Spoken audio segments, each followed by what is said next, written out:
Hi and welcome. Today we're going to do bridge pose in a new way. Usually in bridge pose or wheel pose and back bends, what we do is contract the back of the legs, the buttocks, the low back, the upper back, all the way up through the crown of the head.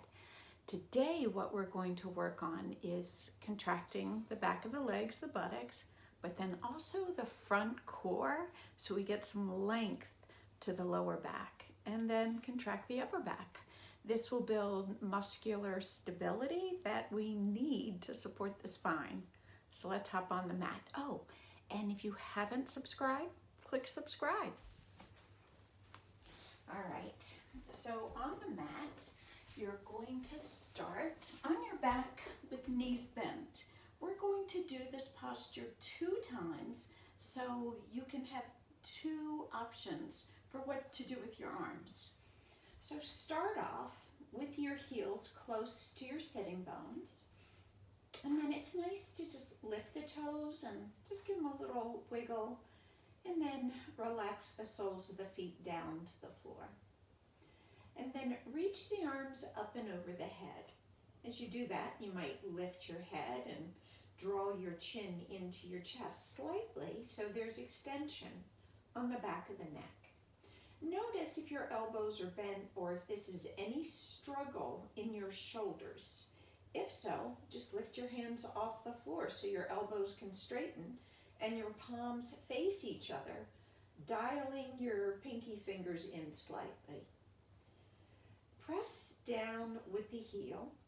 Press down with your inner foot and your outer foot. Notice how this begins to shift the body, how you might feel muscles contract. And then press your low back onto the floor. And what you're actually doing is rotating the bowl of the pelvis and pulling the front of the pelvis, the front of your hip crest, up towards your lower ribs, and your lower belly is contracting. Now start to really drive the feet down as you slowly lift the hips up. And as you're lifting the hips, you're staying contracted in your front core. So this action of pulling the front of the hips, drawing the navel up towards your chest as you lift your hips higher.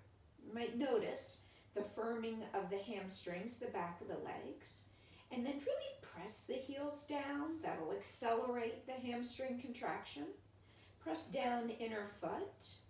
And then reach your knees away, and you can manually or with your effort squeeze your outer hips and buttocks in. Imagine that you've got a tennis ball between your knees, hug it, and see if you can lift your hips up higher.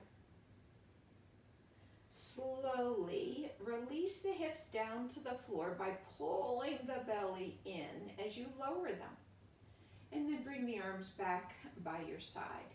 If you're feeling tight in the back of the legs, just simply stretch them up towards the ceiling, and you can point and flex the feet a few times to release the hamstrings, the back of the leg.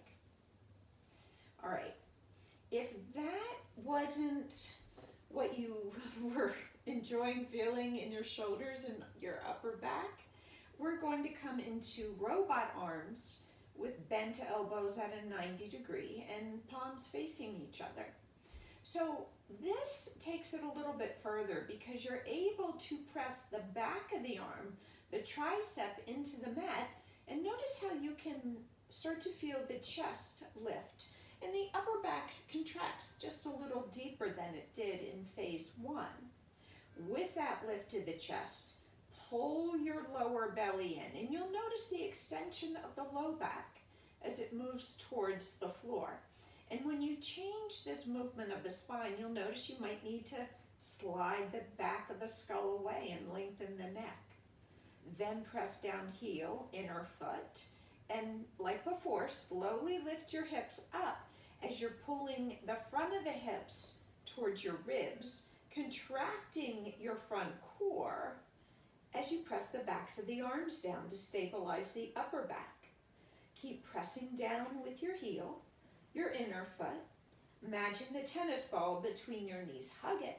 And can you reach your knees away as you pull your belly in? And then feel the chest lift. Back of the neck is soft. It's relaxed on the sides of the neck.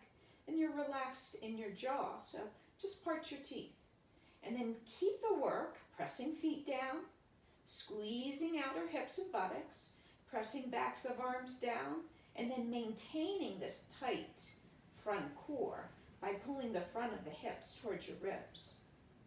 And then slowly lower down. Just let everything melt, let it soften. And then bring the soles of the feet to touch and let the knees fan out to the side. You can bring one hand to your belly, one hand to the center of your chest, and then just let everything exhale, softening, releasing the work of the back body, the front body, and feeling almost as if the bones are getting heavier to the floor. Give yourself a few moments, just be quiet. I'll be quiet as well, so you can just notice how the breath is moving in and out.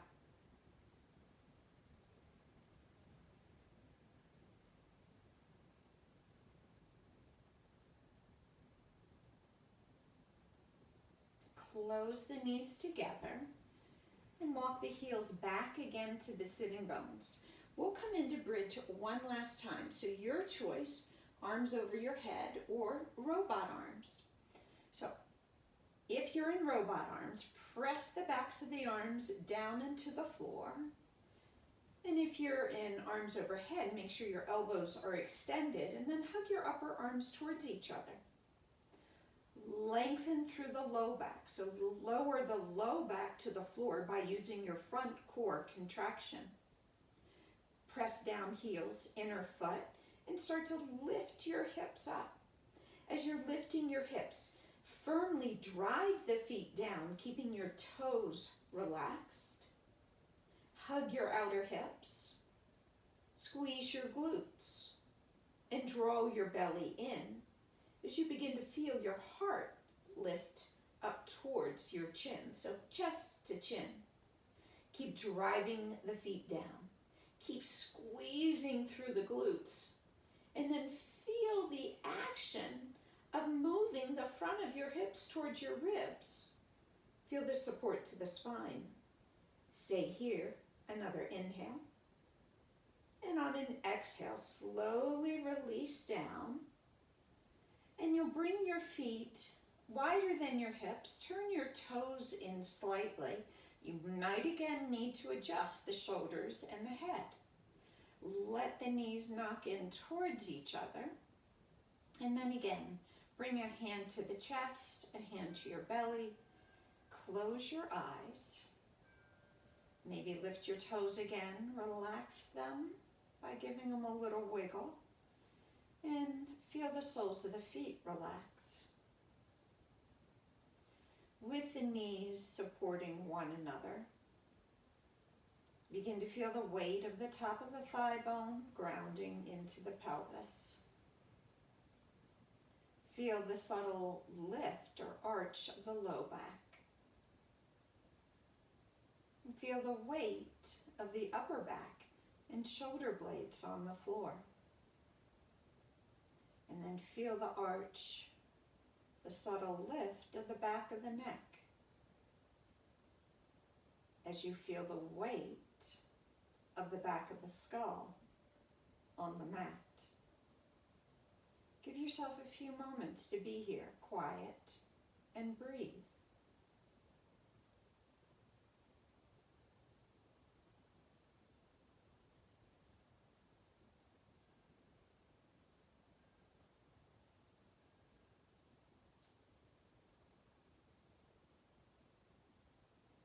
And then slowly walk the feet in towards each other. You'll roll over to your right side and make your way up to a seat. So comfortable cross-legged position.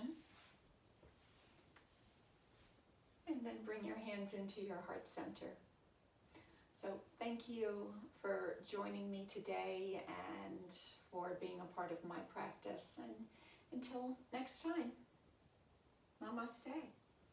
So enjoy this video and practice it along with the one, I will link it to this video, where I'm seated with my legs extended in a letter V to really stabilize the top of the thigh and the belly and the upper back, and then you have the opportunity to release the neck.